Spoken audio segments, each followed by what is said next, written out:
Tak ada apa chat. Question and answer je lah. Can you see the screens now? Clear, boleh.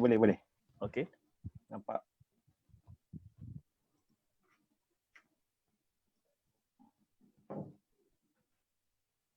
So saya akan mute dulu for me. Yeah. So all the panelists are mute. Okay, panelis semua boleh ready ya.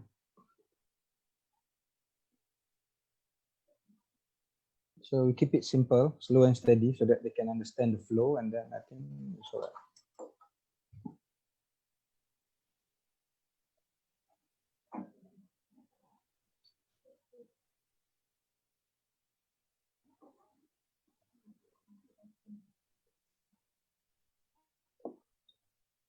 So I mention name of presenter je lah Tak payah mention your name But you are always in my heart. Tak payah. Don't have to mention to everybody.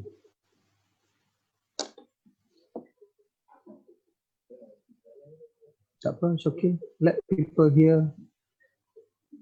It's proud. It's okay. The bravest people must be the surgeon.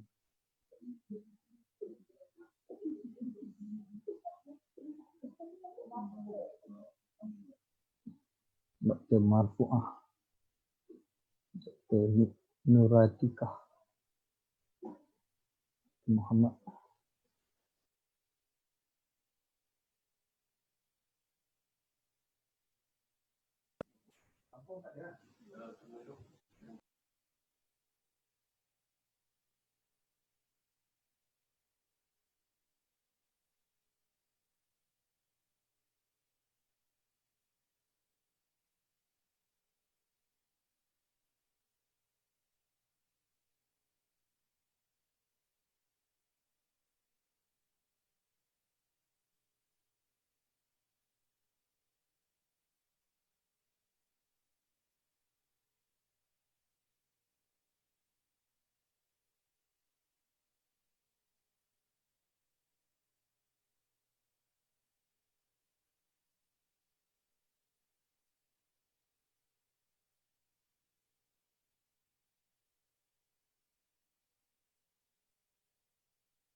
Datuk Seri, boleh kita mula ke Datuk Seri? Dah pukul 12 lah. Datuk Seri.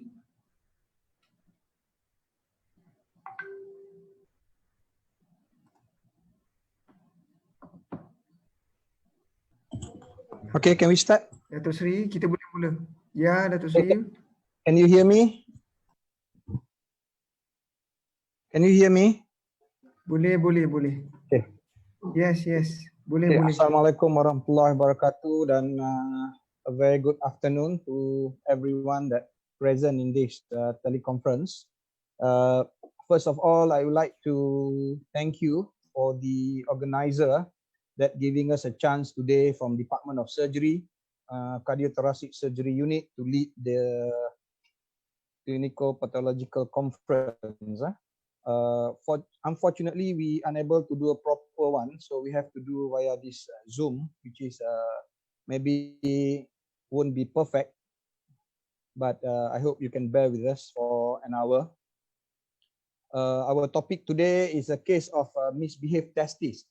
It's nothing to do with the sexual medicine. It's actually a thoracic case.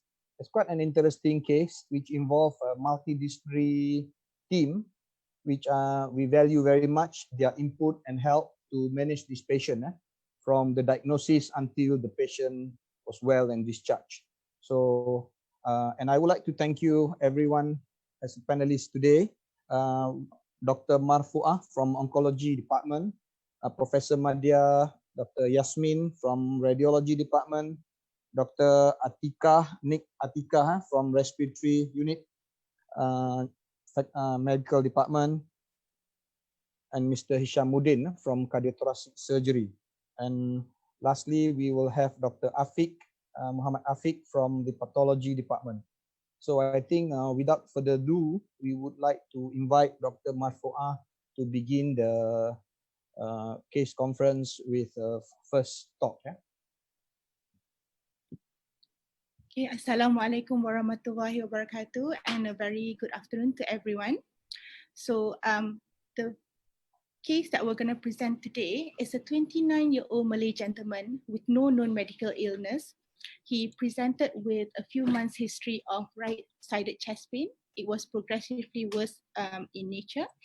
The symptoms were not associated with fever. There's no night sweats, loss of appetite, or significant weight loss. He was still able to fulfill his daily activities without limitation. He had no contact to TB patients nor family history of malignancy, and systemic review of other systems were unremarkable. Okay, Dr. Marfoa, is the patient present himself or was referred from outside hospital? Actually, he initially presented to a private center before then referred to us. Okay. So this part of the presentation is actually history from the private center. Okay, so on the initial examination, he was pink, not in respiratory distress. He had no cervical lymphadenopathy, and examination of the chest showed no surgical scars, normal chest expansion. There's basically reduced, dullness percussion over the right upper and mid thorax, and there was also reduced at entry on the right side. The left side of the lung were normal. Other parts of the examination that was documented were unremarkable. So then he had his initial investigation. So FPC was normal. There was no signs of elevated white cell to suggest infection. His renal function, ABG, LFT were all normal. On his initial chest X-ray, there's a right lung opacity. And then they proceeded with a CT scan of the thorax, which showed a huge right lung mass occupying the right upper and mid lobe. Okay. So at this point, given the history, it is something that is chronic, it's over months. There was no evidence of infection, it's not intermittent in nature, and with the evidence of a mass in the lung, so of course there will be a suspicion of a tumor.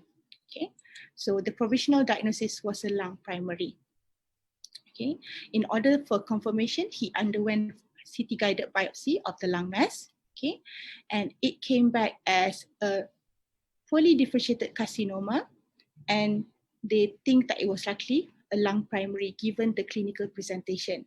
So just like with any other lung cancer diagnosis, they send for further testing, which is EGFR, ALK, PD-L1, ROS1, which this will guide treatment for lung cancer management. Okay, so Dr. Marfoa, the diagnosis of lung cancer came from the private hospital. Yes. When they referred to us. Yes. All right. Okay. All right. So then he was actually then seen in our oncology clinic. Okay. And upon reviewing the patient, okay, it's very important to note that we don't normally see lung cancer patient presenting at the age of less than 30. Now, another thing, he doesn't have any family history, and he's also a non-smoker. Although we have seen a group of patients, non-smoker, presenting with lung cancer lately, but it's still not the commonest diagnosis in an adult, a young adult. So we revisited the history and the diagnosis. We actually then added abdominal examination. The abdominal was normal. There was no inguinal lymph nodes felt. However, there was an incidental finding of a right testicular mass. Okay. It was non-tender. It's about 6 centimeters clinically. The left testis was normal. Okay. Following the findings, we sent for tumor markers because testicular germ cell tumor are common diagnosis in this group of patients. So true enough, his tumor markers AFP was raised, beta HCG was raised. Okay, so in germ cell tumors, when you have a raised AFP and raised beta HCG, we would think about non-seminomatous germ cell tumor.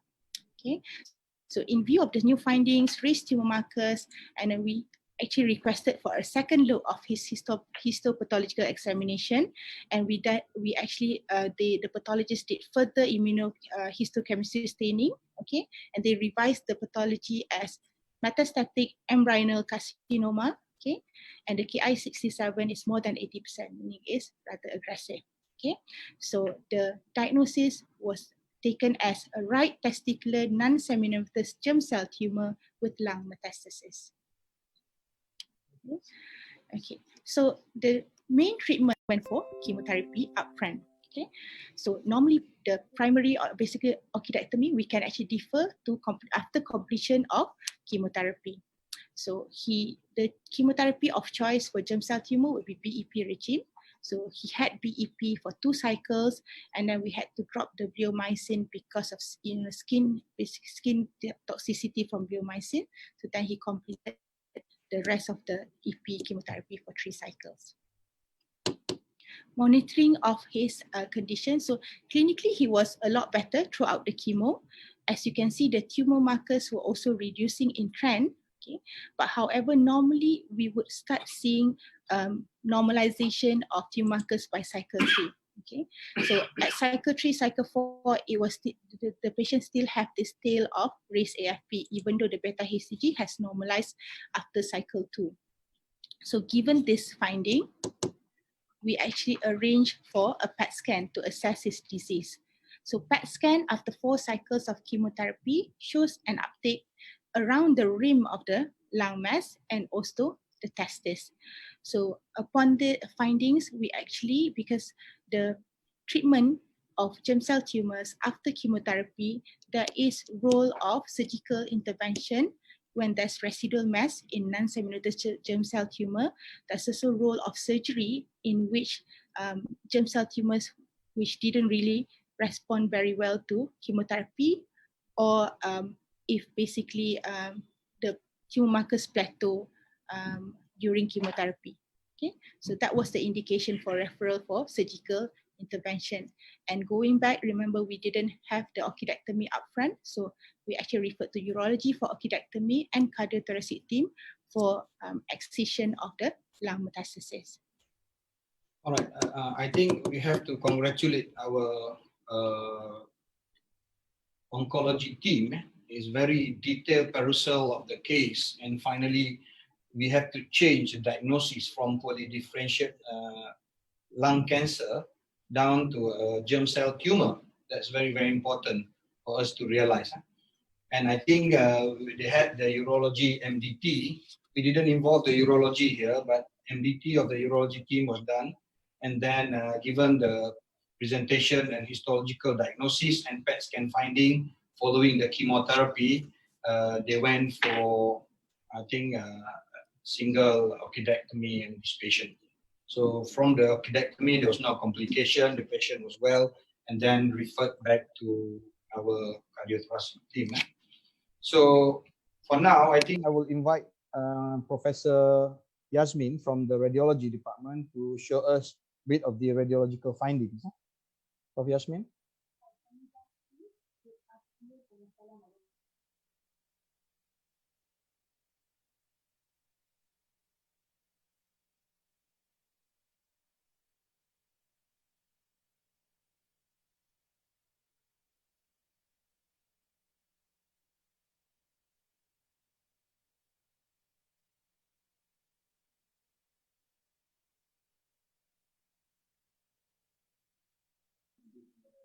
Sorry, we have problem sekejap.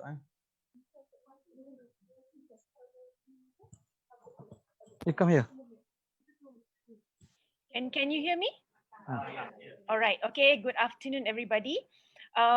We're going to review some of the images that's being taught by Dr. Marfuah. I don't have the ultrasound on the misbehaved testis. Okay. Next slide. Okay. We have a CT scan dated 27th of June 2019, and you can appreciate a solid mass in the right upper lobe. It's solid in nature. You can see the gray attenuation is the same as the adjacent muscle. There's no calcification. Size, as mentioned, is around 13 times 11 centimeters. It's very near the intercostal muscles, and the rest of the scan are unremarkable. Next slide. You can see this in the coronal view, the relation between the mass and the bronchus and the adjacent vessel as well. Next slide. Okay, this what happens, like just now is June, now is July. Within 1 month, in the 21st of July 2019, the mass grew, almost occupying the whole right upper lobe. In this lung setting, you can appreciate the compression of the mass to the next bronchus intermedius. Next slide. Okay, this is just a lung setting showing the compression of the bronchus. Okay, next slide. All right, this is the PET-CT that was mentioned and discussed by Dr. Marfuah. As you can see here, you can see a rounded mass in the right thorax. It is like a ball, and you can see, next slide. There's a nicer slide, next. Okay, this is the hypermetabolic rim, but the inside, there's no metabolic activity, indicating of a good necrosis, but there is still activity around the peripheral. Next slide. This is the testis. Okay, you can see a diffuse hypermetabolic uptake on the left testis, and it's shown here in the fusion image of the PET-CT.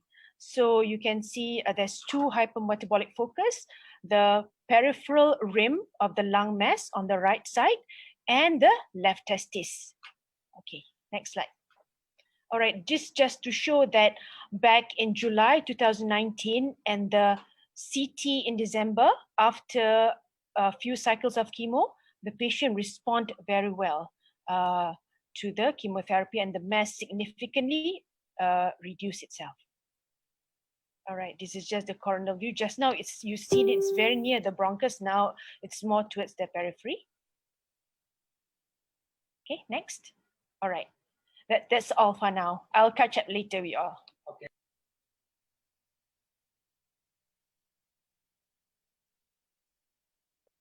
Yeah, thank you, Prof. Yasmin. She will come back in a bit to show us something else. And now we would like to invite Dr.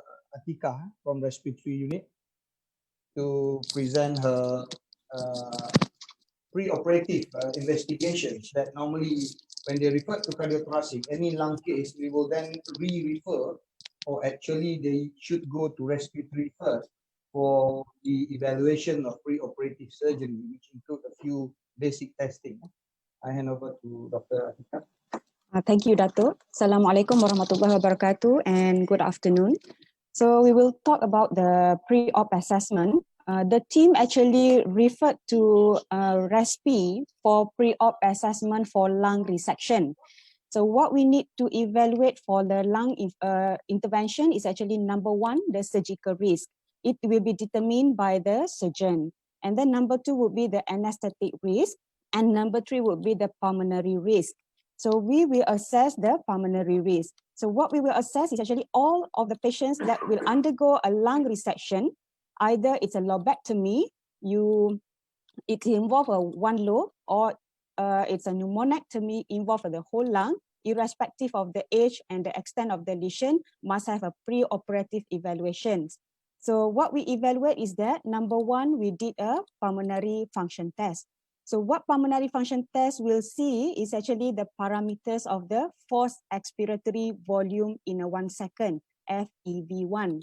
So those patients that had a FEV1 more than 80%, they will actually indicate that this patient will go the surgical intervention successfully without any further evaluation needed. However, if it's not aimed to achieve of the 80%, and we will need to calculate based on the FEV1 predictive post-operative percentage, and also for the DLCO. DLCO is in the pulmonary function test. So this DLCO is actually diffusion lung capacity of carbon monoxide. So we will calculate based on the calculation, and if it's come into the percentage.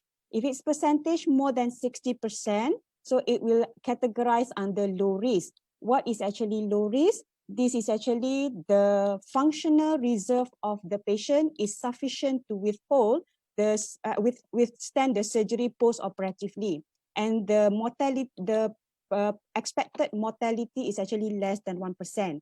However, those that FEV1 PPO and the LCO is less than 60%, they need to go further test, which is the stair climb test or shuttle walk test, or CPET, which is cardiopulmonary exercise testing. So this will categorize the patient into moderate risk or into the high risk. If it's high risk, it is actually contraindications for surgery, and its expected of mortality would be more than 10%. So however, in this patient, we're not able to do a pre-operative evaluations in terms of full lung function test because of patient deteriorate in the wards. So that is for the pre-operative evaluations. That's all. No. Okay, so after the, thank you, Dr. Thank you, Dr. Atika.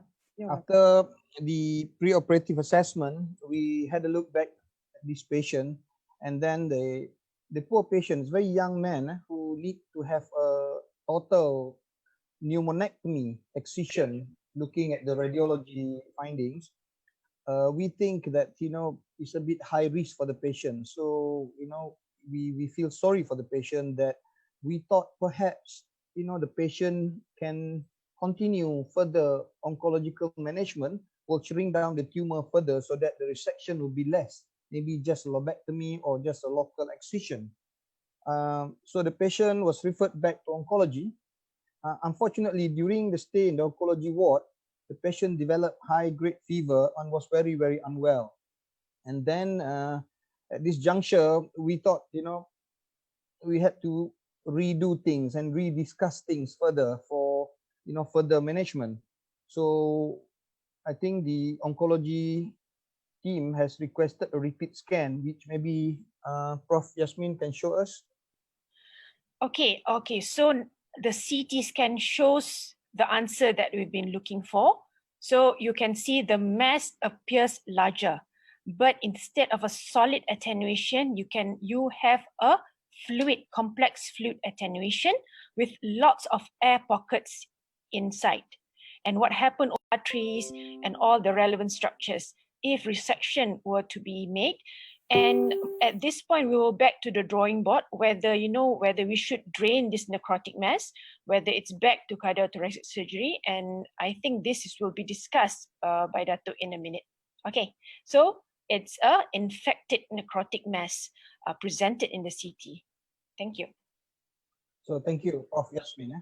So you see, this patient originally was a young man, and young man presented with lung CA, and finally was down to a different diagnosis of germ cell tumor of the testis, which we thought metastasized to the lungs, and then now became very unwell, and all the tumor necrotic after the treatment of chemotherapy, and developed a huge necrotic debris with pus and so-called abscess.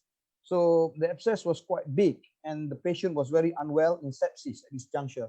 So after discussion with the oncology, the respiratory, radiology, and the cardiothoracic surgeon, we had no choice, but to remove the whole thing, because we still expected there was some tumor, residual tumor within the lesion.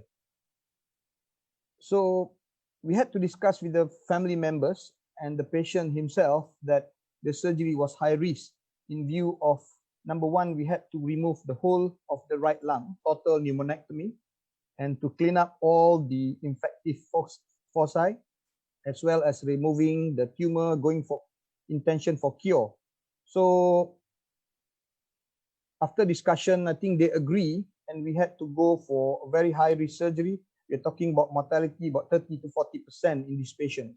And then he's a young patient, he needs to live as long as he can. So we feel a bit uncomfortable doing this surgery, but we had no choice, we had to go in. And following the discussion, the patient was then taken to ICU, pre-operatively, and then we plan for surgery almost immediately after that, taking the high-risk consent. So I would like to invite Mr. Hisham Mudin from the cardiothoracic surgery to tell us what we have done. Mr. Hisham. Assalamualaikum and thank you so much, Dato'. I would like to echo what Dato' said just now. It's going to be a very high risk surgery, and the patient has about 30 to 40% of mortality and morbidity. So we have taken no choice to taken the patient to the OT, and on table it is important that we can help from the cardiothoracic anesthetist to put in a double lumen intubation, and which is this is a crucial things that we can isolate the affected lung while keep on ventilating on the normal lungs, that's the left side. So we isolate the right side to do the operation and say you keep on ventilating on the left side. So we plan for posterior lateral thoracotomy approach.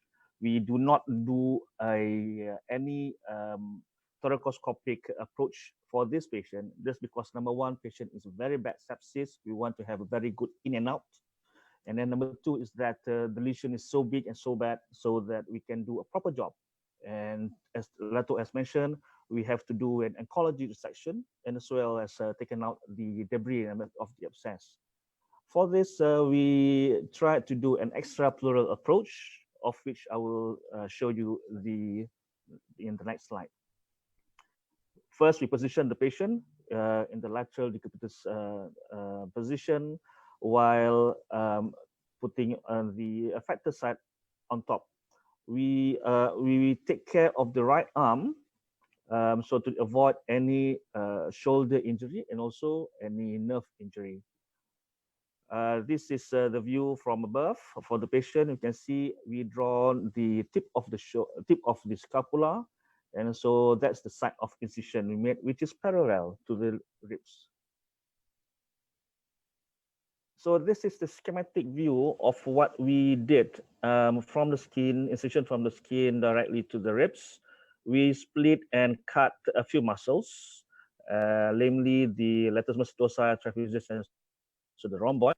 Keeping view that we spared the serratus anterior and also the lateral thoracic duct.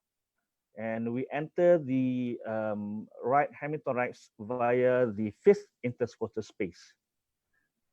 Why the fifth interscrotal space is because of the fifth interscrotal space has a very wide, the widest AP diameter, so that we can get a very good view to the lesion. We can go up directly to the dome of the thorax and also directly down to the diaphragm.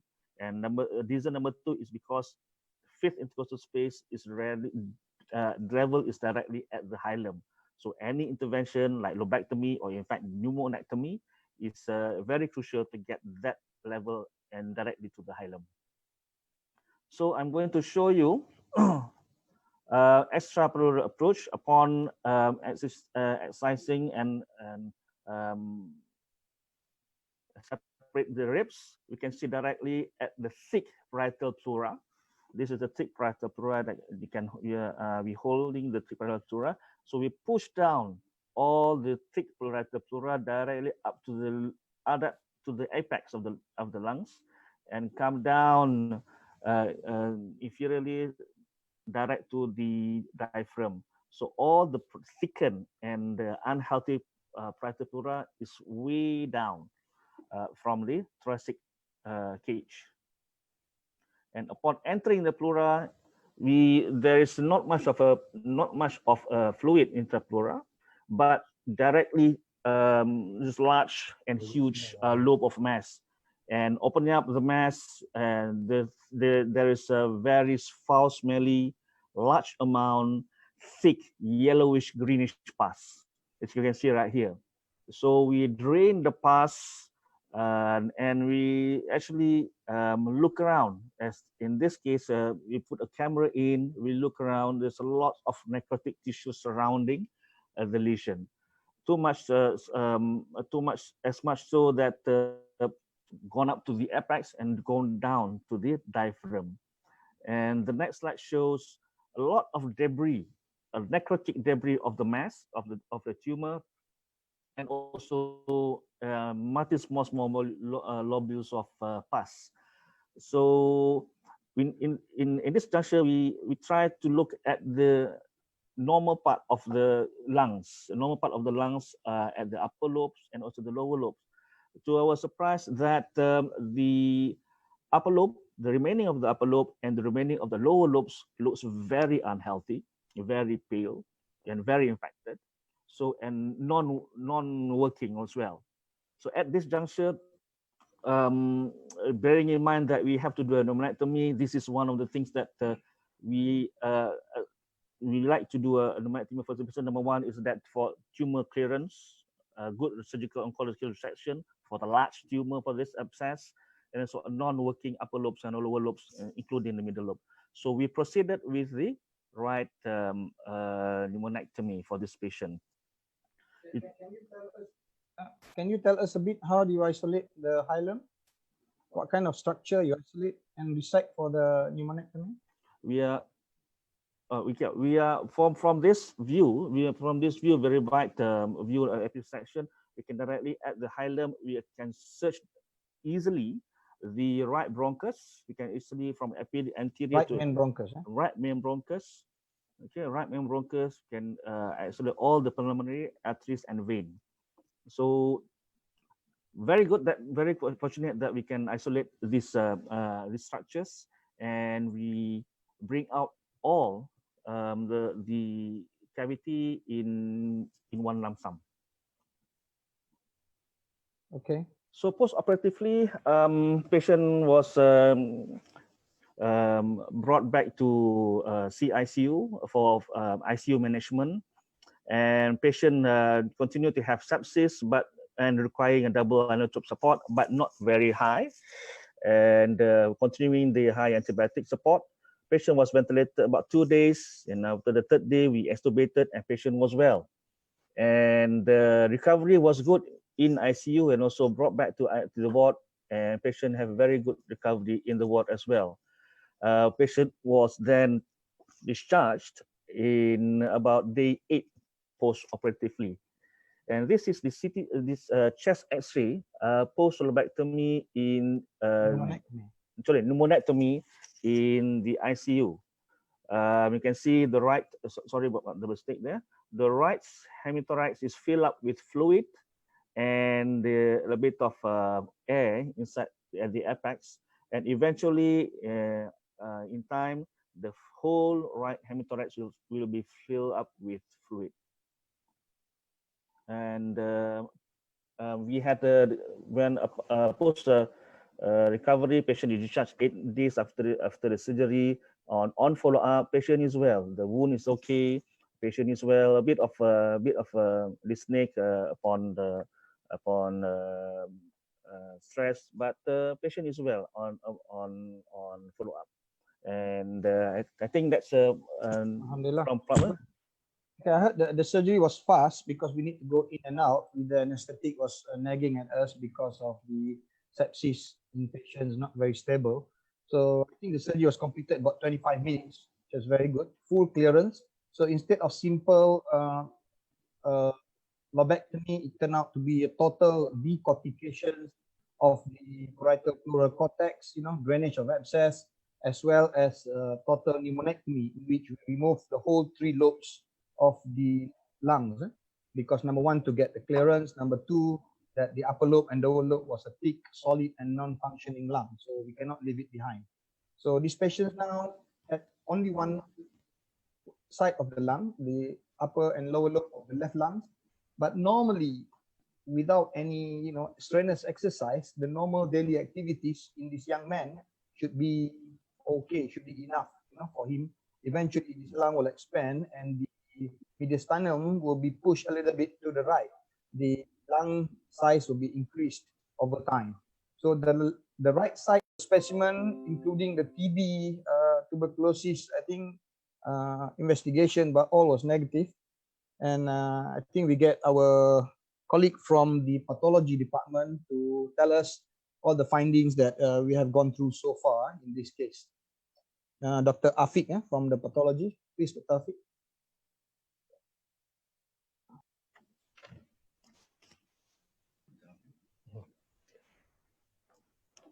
Okay, thank you, Dato'. My name is Dr. Afiq. I'll be continuing on the presentation with the histopathological findings of the pneumonectomy specimen, as well as the lymph node sample within the specimen.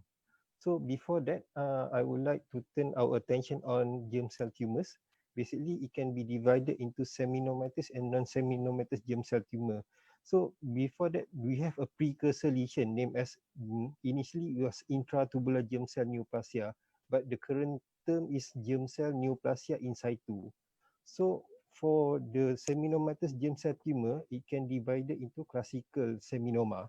So under non-seminomatous germ cell tumor, we have embryonal carcinoma, yolk sac tumor, teratoma, which can be either mature, immature, or if there's any malignant transformation, as well as choriocarcinoma.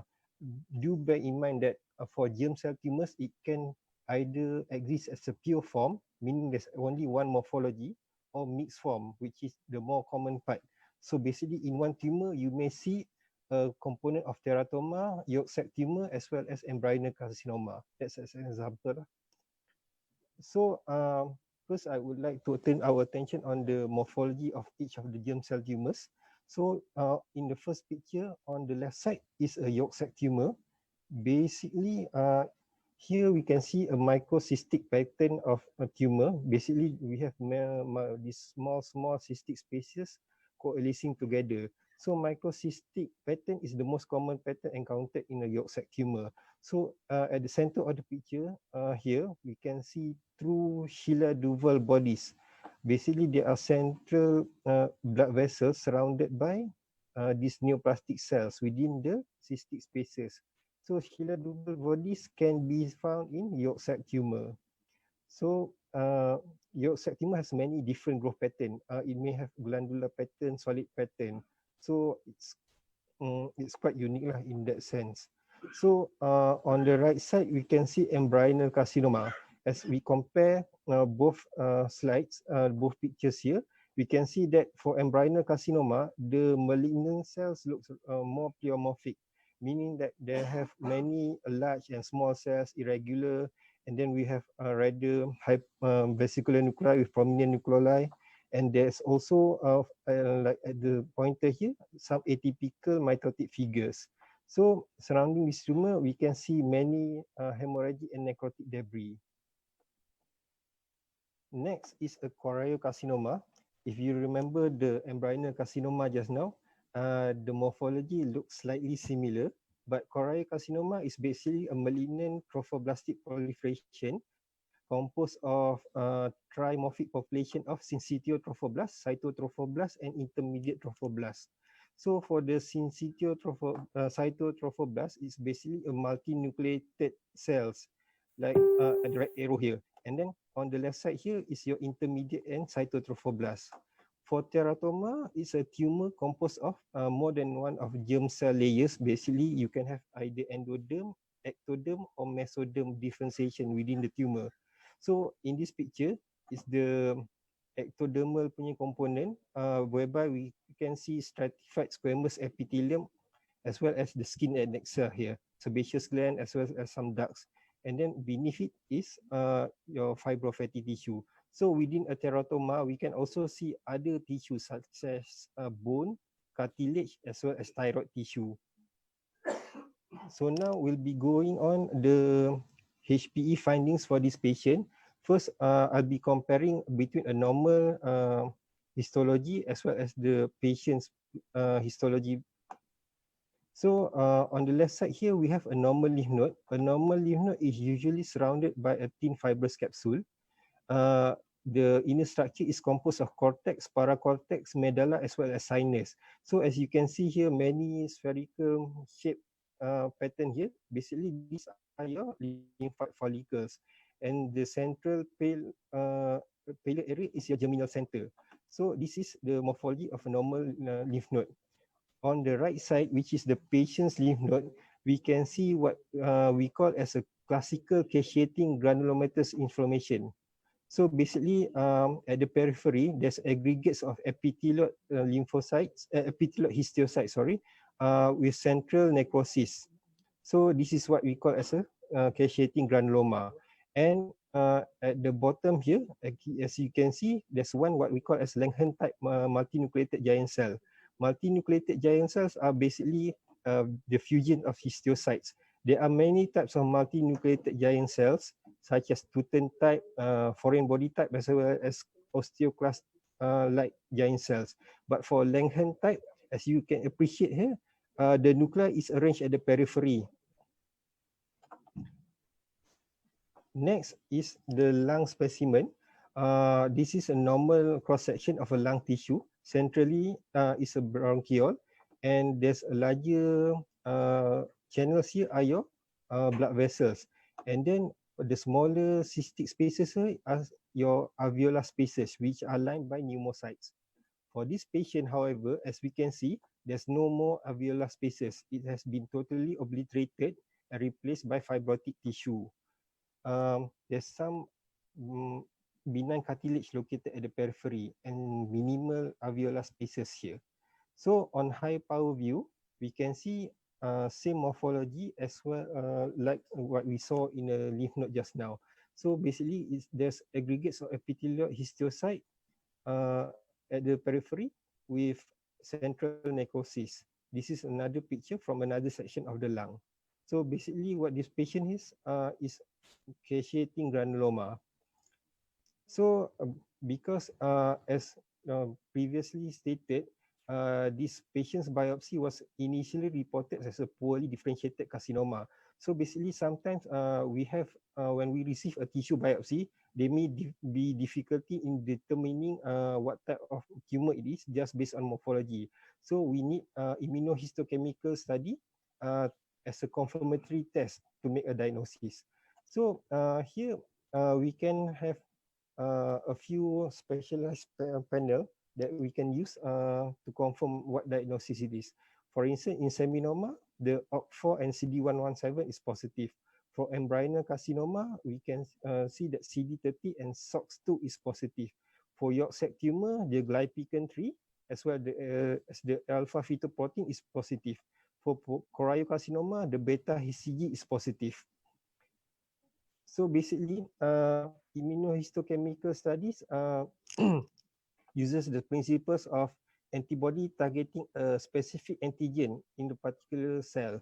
So depending on the location of the antigen, it may highlight different parts of the cell. For instance, here we have 3 different pictures showing 3 different IHC expression. For the OCT3 in seminoma, as we can see here, it highlights the nuclear stain. For alpha fetoprotein in a yolk sac tumor, it highlights the cytoplasmic content. For CD30 in embryonal carcinoma, it highlights the cytoplasmic membrane. So different types of IHC highlights different types of location. So we have sampled extensively from the lung specimen and did a number of immunohistochemical studies on the section that we thought were suspicious of any residual tumor. However, all of the tests came back negative. So we concluded that there was no more residual tumor in the specimen cell. Thank you. Okay. Can you hear me? Thank you very much, Dr. Afiq. So I reckon in the end, there was no residual tumor at all in this patient specimen. Yes. All the tumor has been killed by the chemotherapy and was removed by the surgery. Everything. Yes. Oh, Alhamdulillah. That's very good. So thank you very much, Dr. Afiq from our pathology department. So guys, if you can see that, this patient was a healthy young man, was referred, by the private hospital.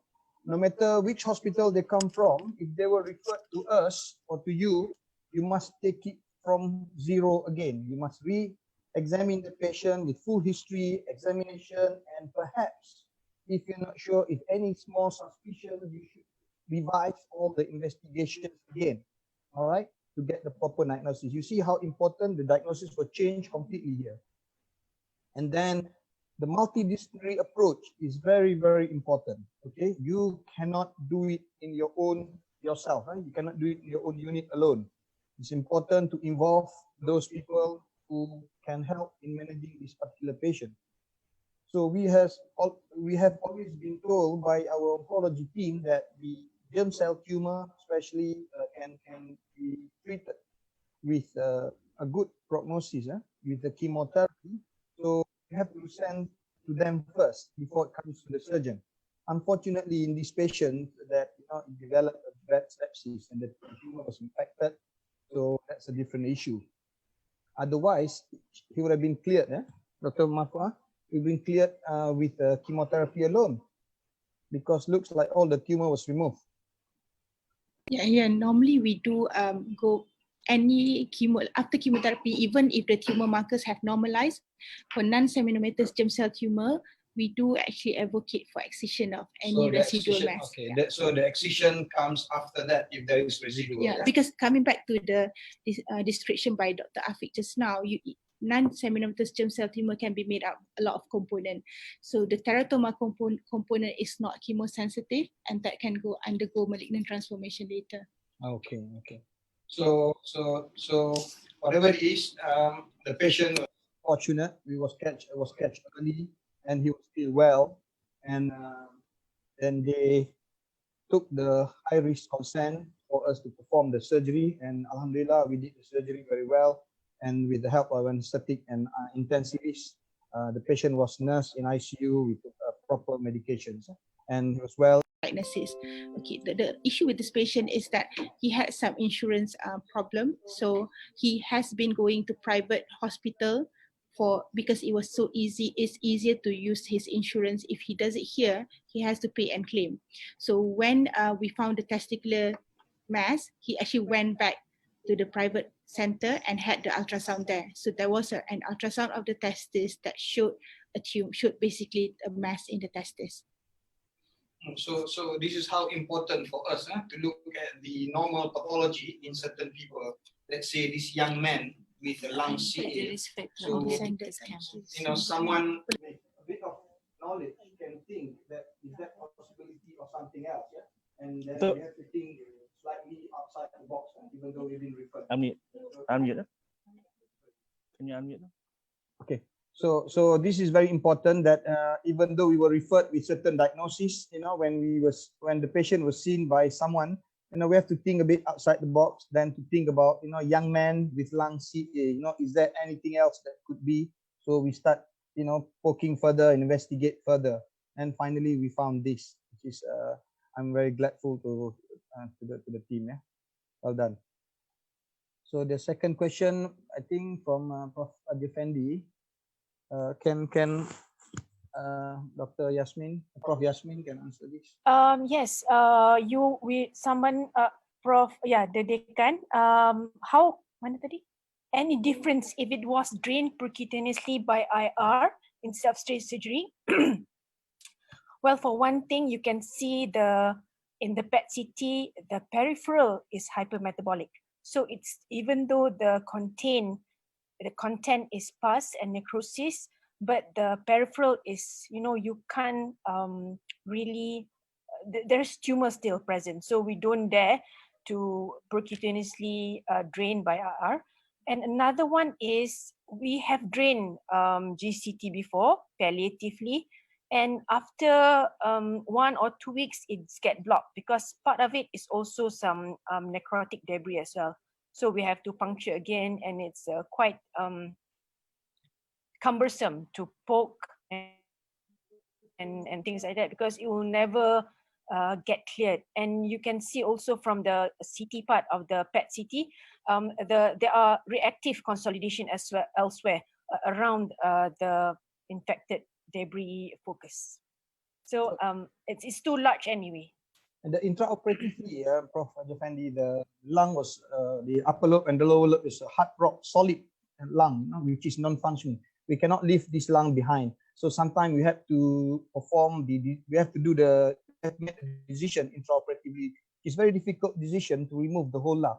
But in this case and any other case, we always anticipate more than just a lobectomy or more than just a surgical excision of the particular lesion. So this is what we normally practice. So when the patient has to give consent earlier. All right.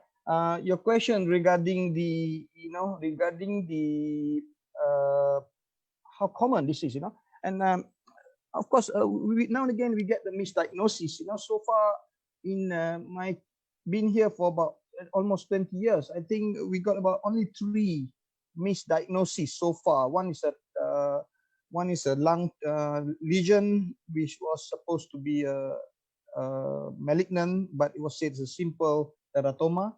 Number 2, we had one case of hemangioma. It was diagnosed a germ cell tumor, and this one. So it's not many, but in terms of the diagnosis, last time we used to send the sample to Singapore, to get the proper diagnosis of the mediastinal lesion, especially. So not many. I think our pathologist is very, very good in terms of getting the proper diagnosis. I don't know, Dr. Atika, maybe is there any family that we should screen in this kind of patient? I don't know, oncologist, any opinion? Any family screening in this case? So the risk factor for getting testicular germ cell tumor is number 1, an undescended testis. So that is one of the risk factor. And that if you have had one side of testicular cancer before, then you are at risk of getting the other side as well. But in terms of family history, it's not very common. So there's not really screening program for testicular cancer, because even across all cancers, even we talk about the common germ cell tumors are not very common to begin with. So even in common cancers such as colorectal and breast cancer, the risk of genetic inheritance is only like 5 to 10% or 10 to 15%. So there's no really role of screening, but I think education in terms of young adults to know what is normal, to keep examining themselves, that's more important rather than screening. So the risk factor you're talking about only about undescended testes, Yeah. not really. Yeah. Not really other kind of risk factor here. Okay, and then this one, somebody asked a question: was there no residual cancer? Is it because of the chemo was initial misdiagnosis? I think the chemo has done the job very well. Even if you see the tumor markers, it came down to normal. And then unfortunately, it's just the tumor. I think maybe it was a big area that the tumor necrosis happened and it got infected.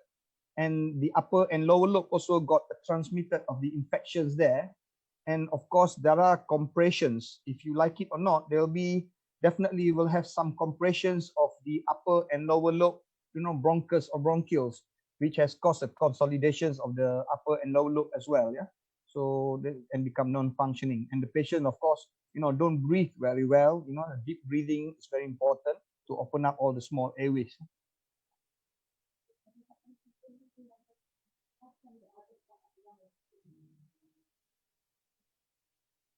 Well done. Such question there. Sorry, we're going through some question now. What happened to the misbehaved testis? I think you probably forgot that the MDT with the urology was discussed with the urology team and radiologists and oncology, and the orchidectomy was performed in this patient.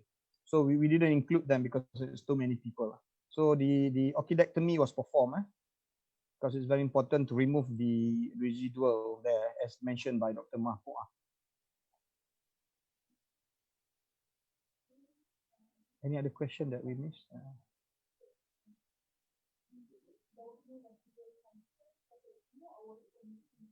No, that was answered. Yeah, that was.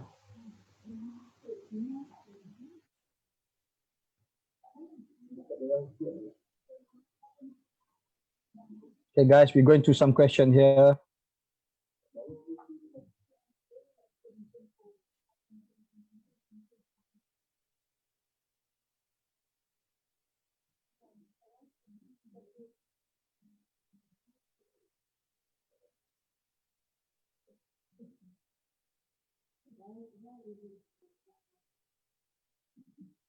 Yeah, that's what I was answering just now. I think the lung inflammation was, of course, secondary to the compression of the, some airways and vessels from the tumor, as well as the, transmissions of the infection to that area. So I think that's the cause normally. I thought there's a question. Was there anything inserted in the right lung cavity following right pneumonectomy to prevent mediastinal shift? And what kind of fluid is there in the lungs? Normally, immediately after surgery, we put a one small chest tube. That chest tube, I mean, sometimes we don't, but that chest tube is just for us to monitor for the next few hours. Is there any bleeding? Because if there is a lot of bleeding, especially when we do decortication, then we have to go in and stop the bleeding. And but otherwise, we put a small chest tube to watch the drainage for a few hours. If there is no bleeding, because initially the area will be full of air, so we will remove the tube after a few hours if there is no bleeding. Then they'll be sealed. Then the space of the right hemithorax will be filled up with just serous fluid. So if you puncture and drain, usually will be just yellowish serous fluids there. It will be filled up slowly over time, because if there is no fluids in the right space, I mean, that's nature, how the nature does. And if there is air, there will be a bad mediastinal shift, especially when the ventilator is pushing the positive pressure to the left lungs. Okay, so we cannot leave the tube for so long, and we never put the tube on suction. Okay. Yeah, I think that's a long question. Okay, so Prof. Chas asking, was there no complaint at all about his testicular enlargement? Okay, so as weird as it is, we have seen a lot of germ cell tumors, testicular cancers that patient actually didn't even realize. It can even go bigger than when the patient had 5 centimeter tumor. Some patients even presented with an 8 centimeter tumor and said they didn't even realize that. So sometimes they just don't know what it is. And I think sometimes it's also the stigma about talking about it. So we do see a lot of that.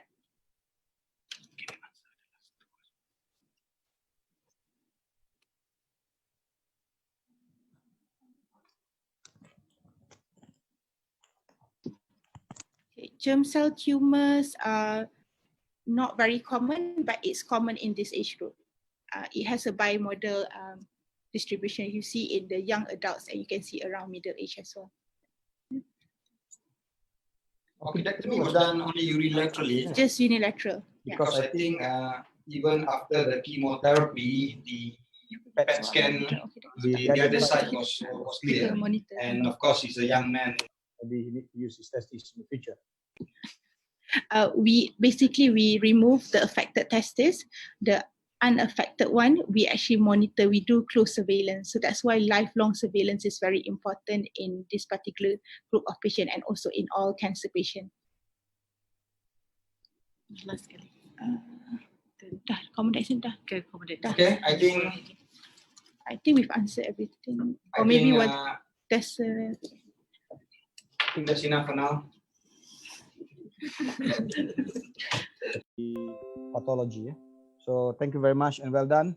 And thank you everybody for joining us and give us some funny questions. Thank you very much. Bye-bye.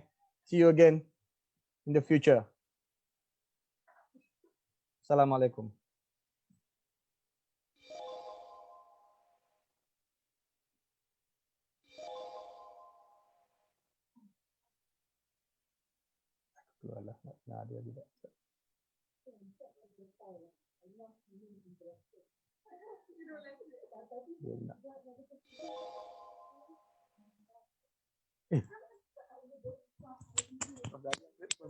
Saya ada tanya soalan ni, bila nak put prosthesis.